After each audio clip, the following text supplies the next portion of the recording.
Greetings everyone. I'm Lakshmi Krishnan and welcome to my research presentation. This is the outline of my presentation today. I'll give a brief introduction about myself, my key research interests and what I've done so far, specifically explaining a signal processing example of my research and an image processing example and some of my plans for future research. A little bit about myself. I'm Lakshmi Krishnan, originally hailing from Cochin in India, and I've been living in Wellington, New Zealand for the past 6 years. I've completed my PhD in 2017 from Victoria University of Wellington in Acoustic Signal Processing. Prior to that, I completed my Masters in 2012 from Amrita Vishwavidyapitham, India, and Bachelor's in 2010 from Cochin University of Science and Technology, India. My key research interests are in the mathematical modeling of signal and image processing problems and the development of novel algorithms solutions for the problems that are being modeled. For this, the specific tools that I use include optimization techniques, statistical modeling techniques, as well as machine learning techniques. Now, this is an outline of my research so far. In signal processing, I have worked on some problems like minimum phase filter design using sparse filter restoration techniques, a compressed sensing based underwater acoustic channel estimation problem, as well as an acoustic room impulse response shaping, which is my PhD thesis. In image processing, I've done some work on partial differential equation based image processing. Basically, its applications in some image processing problems such as in painting, watermarking, and denoising. I've also done some work on level set based image binarization for an optical character recognition and development of pattern recognition algorithm for analyzing sensor data profiles. This was a part of my first postdoctoral assignment. And then there is this landscape scale augmented reality, which is my current postdoctoral assignment. Now, let me explain a signal processing example of my research. I have chosen to speak about acoustic room impulse response shaping, which was my PhD thesis. So what's impulse response shaping? We have an impulse response and we want to shape it in a way that's more desirable to what we want it to be. So for example, in case of room impulse responses, they include mainly the reverberations or the ringing sounds. When a sound signal is traveling through a room, it is getting reflected from the walls, floors, and objects inside the room, which cause the unwanted reverberations, which is being represented by the room impulse response. These reverberations are perceptually unappealing to a listener inside the room, and we want to get rid of their effect. That is essentially what is being done in impulse response shaping. Now, this is a typical prototype system wherein there are two sources producing the sound signal that are being played through loudspeakers that are wall mounted. Then there are the microphones. In this case, there are two microphones which are dropping ideally from the ceiling near the listener's ear so that they can measure what sound is exactly reaching the listener's ears. So the room impulse response is essentially represented by the signal path between the loudspeaker to the microphone, here represented by CML. So our ultimate aim is to design pre-filters, HLS, that are placed between the sources and the loudspeakers, which try to get rid of the effect of the channel Cs. So for this particular example, the matrix equation global impulse response can be written in a very compact form using a matrix equation as R equals CH, where R is the signal that is being received at the microphone or the desired response, and C is a really big matrix consisting of the Toeplitz convolution matrices, and H is a big vector consisting of all the pre-filter impulse responses. If we are trying to solve the inverse problem or trying to equalize for the room impulse responses, then our optimization problem will look like equation number 3, which is the standard minimization. The first term in the minimization is the error between the estimated response as well as the expected response. And the second term is a regularizer that ensures that the filter coefficients are not really big. Its solution is in the form of a standard Moore-Penrose pseudo-inverse. But in case of room impulse responses, is this the best thing to do? Not really. It's because the room impulse responses are time varying. They keep on varying from time to time and from positions inside the room, also with other conditions inside the room like temperature and humidity. So by the time we would have designed the filters, the channel would have changed, which means that these filters are not going to make any effect, the desired effect that we want it to look like. So the best thing to do in such a case would be an approximation, wherein we only try to find an approximate filter that tries to reduce the effect of reverberation and not just exactly cancelling it. So that's what is being done in impulse response shaping, represented by equation 4. It can be seen that it looks very similar to equation 3, except for a weight W, as well as the ability to use different norms U and V for the error as well as the regularizer. Now, how do we design the weights?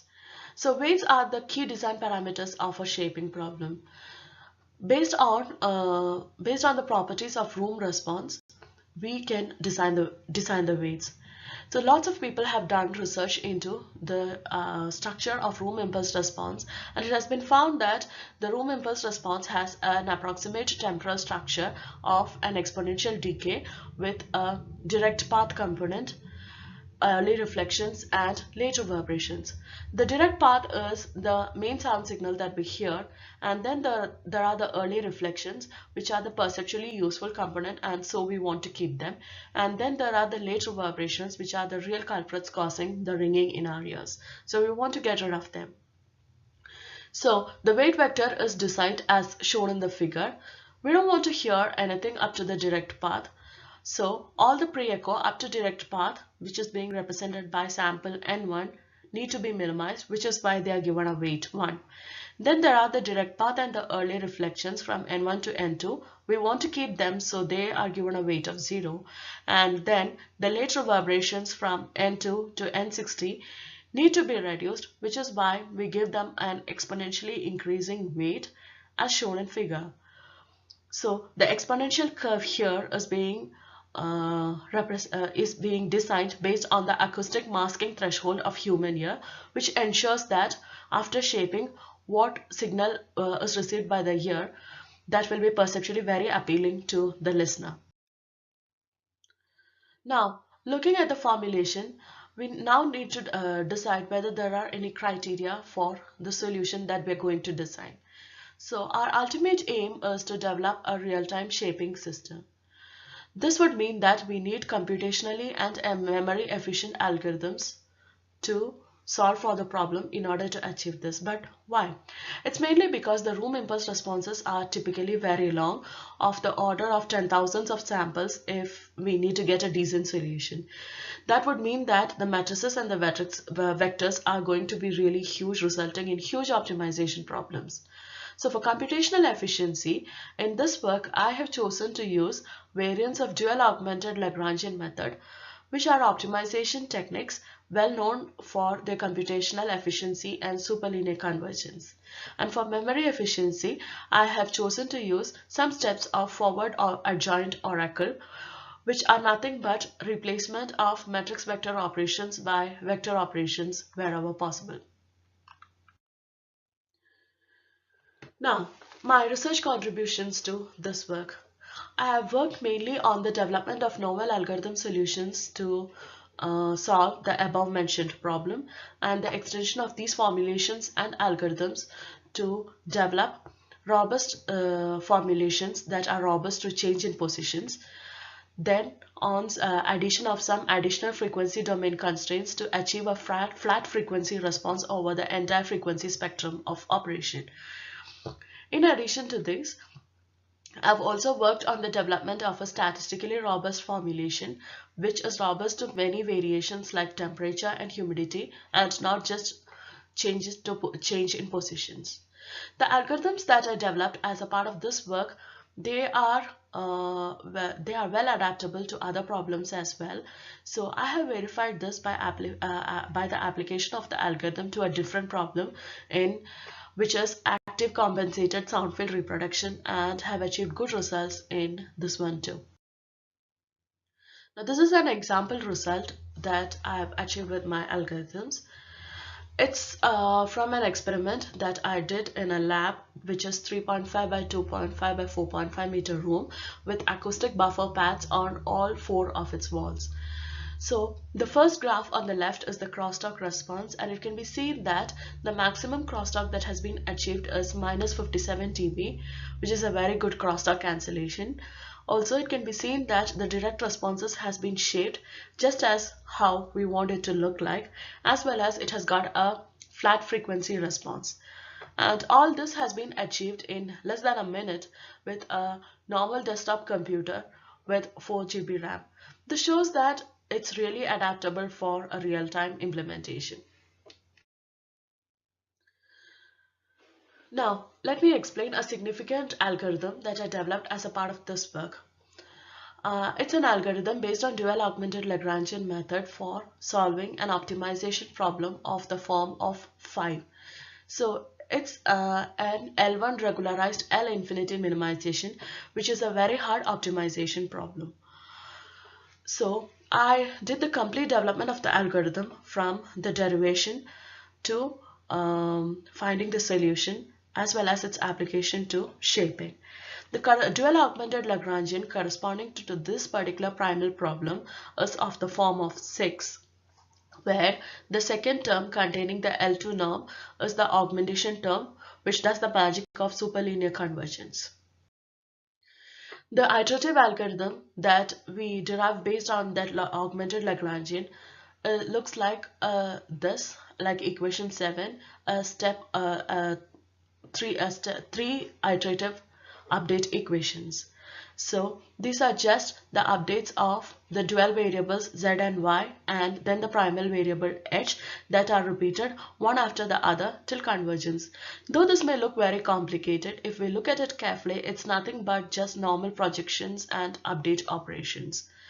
So here, if we look at it closely, the only big operations, matrix operations, are the ones that need to do either CH or C transpose Y. So it's where we try to apply our forward adjoint oracle approach. Since the C matrix is a toplets matrix, we try to avoid its computation and replace it with vector operations just by using Fourier transform. So this was possible because the C matrix is a toplets matrix, and these are the forward adjoint oracle equations that we used for achieving this. Now, based on this work, I have communicated 6 publications, of which 3 are journal publications and 3 are conference publications. Now, let me come to an image processing example of my research. So I have chosen to speak about landscape scale augmented reality, which is my current postdoctoral assignment. So what's landscape scale augmented reality?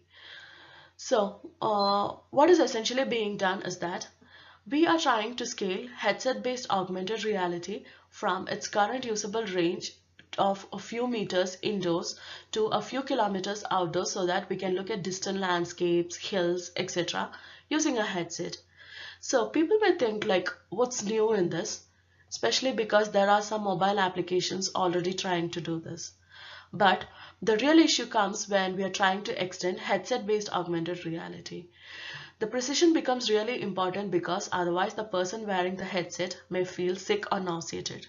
So the real challenge is the development of a reliable registration algorithm that registers the augmented information or the computer graphics model onto the 360-degree video obtained from the AR headsets cameras to a very high precision. So in this work, we are aiming for a precision of like 0.1 degree, which is an order of magnitude higher than the state-of-the-art algorithms. So this is a flow diagram of the expected system. I have highlighted the first stage of the project which has already been completed. That's the development of the registration algorithm. So we have a 360-degree video extracted from the headset, and we also know the GPS location from where we have obtained this video. Using the GPS location and a digital elevation model, we try to render a terrain from our rendering software. And also from the video, we take a still image or a frame which is being pre-processed, and a horizon is being extracted from it. The horizon is extracted from the terrain model as well. Now, the two horizons are being matched by the registration algorithm in order to achieve the desired operation. Now, this slide explains the registration algorithm in a very compact form. I'm not going into much details due to time constraints. So the first step is the pre-processing of the 360-degree image that is being taken from the headset's cameras. So the pre-processing is nothing but denoising as well as the contrast enhancement wherever required. For denoising, I've used the total variation denoising algorithm, and for contrast enhancement, the contrast limited adaptive histogram equalization when required. After that, I try to segment the image obtained from the 360-degree camera into sky and non-sky regions. For this, I have used a very simple algorithm, which is a k-means clustering with just two clusters, that's the sky and the non-sky regions, followed by a scanline fill algorithm. It's very surprising to note that such a simple algorithm works for this case. There could be two reasons for that. The first one being that we are using 360-degree images, so there is enough information to achieve a good segmentation.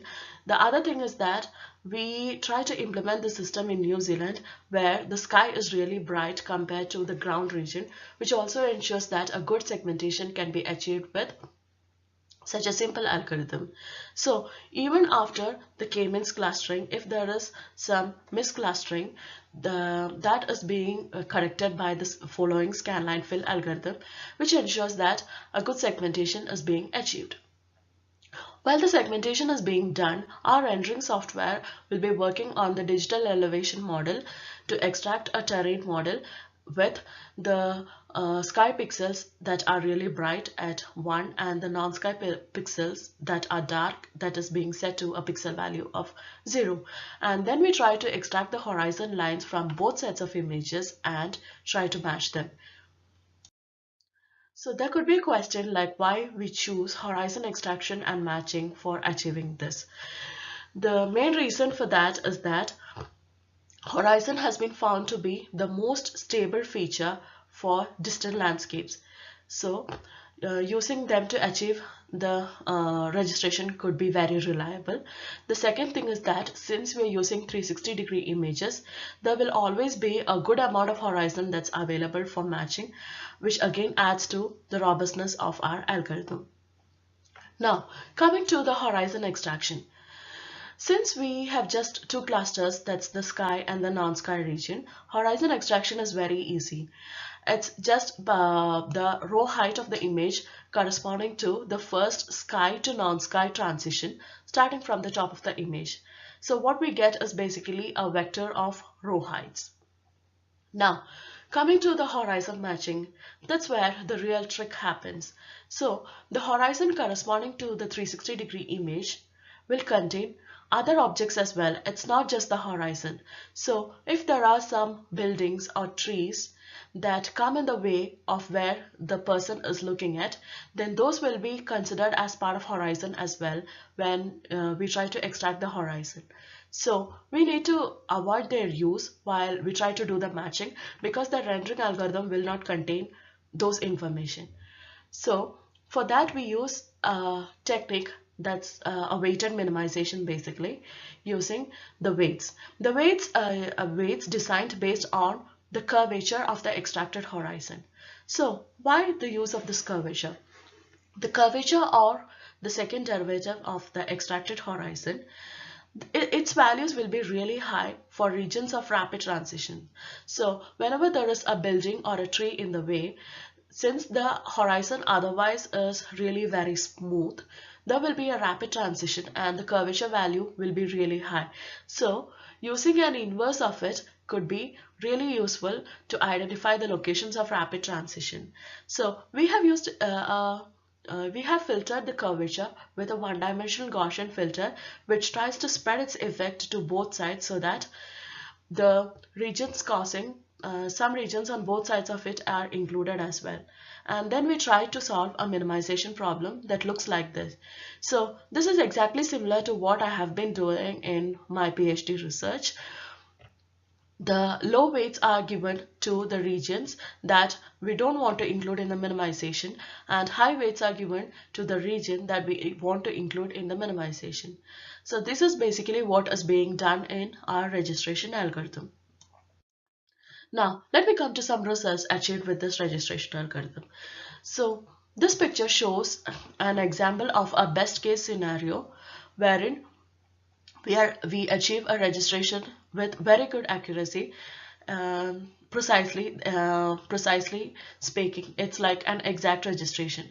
So the red line is the horizon that's extracted from the digital elevation model, and it can be seen that it has been placed exactly on top of the horizon as it should be, even though there are many problems like clouds, a challenging lighting in the form of a sun, as well as an antenna on top of a distant hill.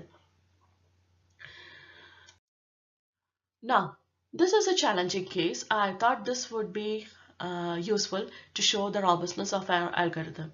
So it can be seen that like almost 150 degrees of the horizon is not available. It's hidden behind the trees.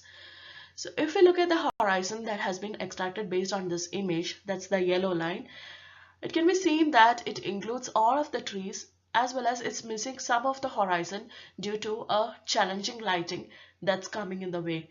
It's at like around 200 degrees from the left if we look at it carefully. But still, it can be seen that the horizon from the digital elevation model is matched exactly on top of the horizon as it should look like. That's the red line. So that shows that good registration has been achieved in this challenging case as well. Now, these graphs show some of the parameters that we use for matching. So the graph on the left is the norm values or with respect to different samples starting from the left. So wherever the norm value is minimum, that's our solution point. It essentially shows the amount by which the horizon extracted from the digital elevation model has to be shifted while overlaying on top of the headset image so that a good registration is achieved. The graph on the right shows the curvature value extracted from the horizon as well as the corresponding weights that we use in our minimization problem. Now, let's come to the worst case scenario. So this is an example of a worst case scenario. Here, like only 90 degrees of the horizon is actually available for registration if we look at it carefully. And the rest of the horizon is hidden behind trees. There is also a challenging lighting from a sun that's obscuring the horizon detection. But still, it can be seen that the algorithm is trying to achieve the best registration it can possible. So in this worst case scenario, the accuracy that we achieved was like 1 degree. So if we look at these results carefully, it shows that our accuracy is way higher than what is being achieved by the state-of-the-art algorithms, which they claim to be 1 to 5 degrees for the best case scenario. So there are many other results as well, but due to time constraints, I'm restricting myself to just these 3 results. We have communicated a paper based on this work to IEEE Transactions on Image Processing and are currently awaiting the result. Now, so far I have talked about what I have done so far in my research career, and now I would like to speak about some of my future research ideas. In signal processing, I have specific interest to work on room acoustics as well as in biomedical signal processing. In room acoustics, I would like to work on development of a better formulation for a joint time and frequency shaping. So what I have done in my PhD research is that I used a constraint for achieving flat frequency spectrum, which was included along with the original algorithm being developed. But I have an idea for a better formulation that combines both the problems together and tries to solve them. So I would like to spend some time on it. Also, I would like to put in more research into the application of the algorithms developed into the problem of active compensated sound field reproduction. The results obtained during my PhD research into this problem, they have been really good, and it looks like there is really good potential for the application of those algorithms into this particular problem, and so more research into this area will be really fruitful. Another area where I would like to try my research skills is in biomedical signal processing. So this is a recent problem that I found really interesting. So that's the identification of hearing problems using the signals that are produced by the ear. Basically, the distortion product autoacoustic emissions as well as the cochlear microphonics. So the distortion product's autoacoustic emissions are the signals that are being received while a person does the normal hearing test, and cochlear microphonics are the signals that are being generated by the human cochlea or the eardrum. So what I believe is that a joint estimation and analysis of these two sets of signals together can be used to predict what a person hears at a particular frequency and a particular sound pressure level. So this can be used to identify hearing problems early itself, which can be very useful to the society. So this is something that I have in my mind for my future research. Now, coming to an idea in image processing, this is something that came to me while I was working on the registration algorithm for landscape scale augmented reality. I am trying to call it optimal boundary registration of objects. Its applications mainly come in medical, diagnostics, surveillance systems, or face recognition. So let me explain with an example. In medical diagnosis, suppose if we want to assess the deformation of bones. So we know how the boundary of our bones should look like for a normal individual. Now, when we get an MRI image or a CT scan of a person's bone, we try to extract its exact boundary using L1 optimization or level sets, and then we try to register it against the expected boundary with high accuracy. So if there are some ambiguities, that definitely means there is something wrong. So these ambiguities could be used for medical diagnosis. I've also plans to classify these ambiguities using a support vector machine or neural network based classifier for better diagnostics. Another application will be in face recognition, wherein this technique could be used for person identification. It's basically because the exact facial boundary of one person is very different from another person, and so it could be used for person identification. Then another application would be in surveillance systems, wherein we have a region that is under surveillance with all the known objects shapes. So if there is an object that's new of a different shape, then these can be easily identified and the authorities can be alerted as required. So this was my research presentation, and thank you for listening to me.